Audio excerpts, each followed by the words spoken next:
सावन का महीना आ चुका था। माता पार्वती भगवान शिव से पिछले कुछ दिनों से झूला झूलने के लिए कह रही थी, पर शिव जी अपनी तपस्या में लीन थे, इसलिए उस समय उन्होंने उनकी बातों पर ध्यान नहीं दिया। इससे माता पार्वती नाराज हो गई और उन्होंने शिव जी से बात करनी बंद कर दी। पार्वती, आज खाने में क्या बनाया है? बहुत भूख लगी है। मैंने आज कुछ नहीं बनाया, मेरा आज उपवास है, इसलिए आज अपना भी उपवास समझिए। आज कुछ नहीं बनाऊंगी, मुझे दूसरे काम भी करने हैं, मैं जा रही हूँ। क्या हुआ पार्वती, क्या तुम हमसे नाराज हो? आपसे नाराज होने का क्या ही फायदा, आप कुछ करते तो हो नहीं। मेरी बातों पर तो आपने आज तक कभी ध्यान दिया ही नहीं, मैं तो बस बोलती रहती हूँ। पति अपनी पत्नी के लिए कितना कुछ करते हैं, एक मैं हूँ जो आप मेरे लिए कुछ भी नहीं करते।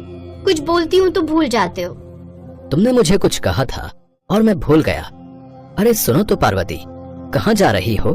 कहीं नहीं जा रही हूँ, कुछ देर विश्राम करूंगी, सोने जा रही हूँ, मेरे सिर में बहुत दर्द है। माता पार्वती कक्ष में विश्राम करने के लिए चली गयी। तभी नंदी भगवान शिव के पास आए। प्रभु, माता आपकी कितनी चिंता करती हैं, हमेशा आपका ख्याल रखती हैं, आपकी हर इच्छा को पूरा करने की पूरी चेष्टा करती हैं। पर मैं कुछ दिनों से देख रहा हूँ माता, शायद माता की नाराजगी इसी कारण है कि आपने उनके लिए सावन का झूला नहीं बनाया। अरे हाँ, पार्वती तो मुझे झूला बनाने के लिए कह रही थी, मैं भूल गया। मैं तपस्या में लीन था, इसलिए मैं पार्वती की बातों पर विशेष ध्यान नहीं दे पाया।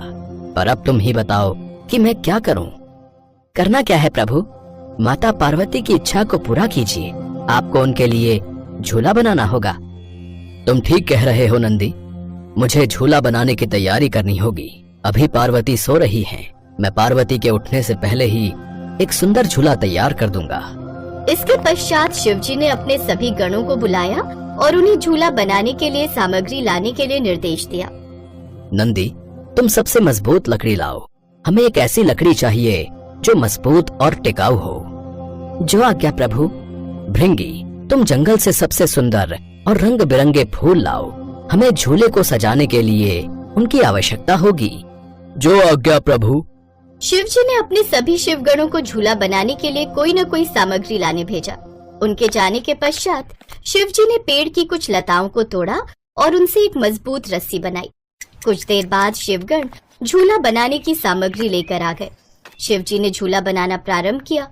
तभी माता पार्वती अंदर से आवाज लगाती हैं। क्या बात है नंदी, बाहर से इतनी आवाज क्यों आ रही है? तुम सब क्या कर रहे हो? मुझे नींद भी नहीं लेने दे रहे।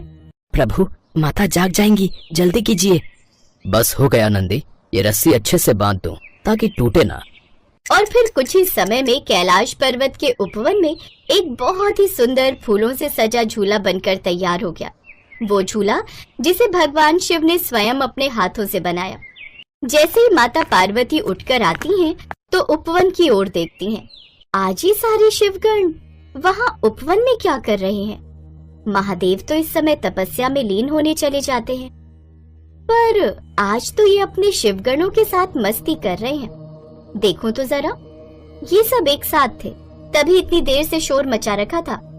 माता पार्वती तो कुछ और ही सोच रही थी, पर उन्होंने जैसे ही उपवन में प्रवेश किया तो अपने सामने एक बहुत सुंदर फूलों और वृक्ष की लताओं से सजा हुआ झूला देखा। माँ पार्वती की खुशी का ठिकाना नहीं था।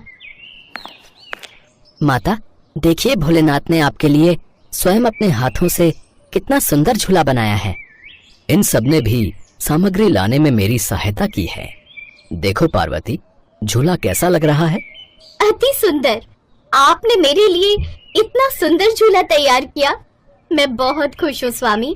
चलो आओ, इस पर बैठकर दिखाओ, तुम्हें कैसा लगता है? माता पार्वती झूले पर बैठती हैं और भगवान शिव उन्हें झूला झुलाते हैं। वह बहुत खुश हो रही थी। सभी शिवगण अपने दूसरे कामों के लिए चले गए और कुछ देर झूला झूलने के पश्चात भगवान शिव और माता पार्वती भी अपने दूसरे कामों में लग जाते हैं।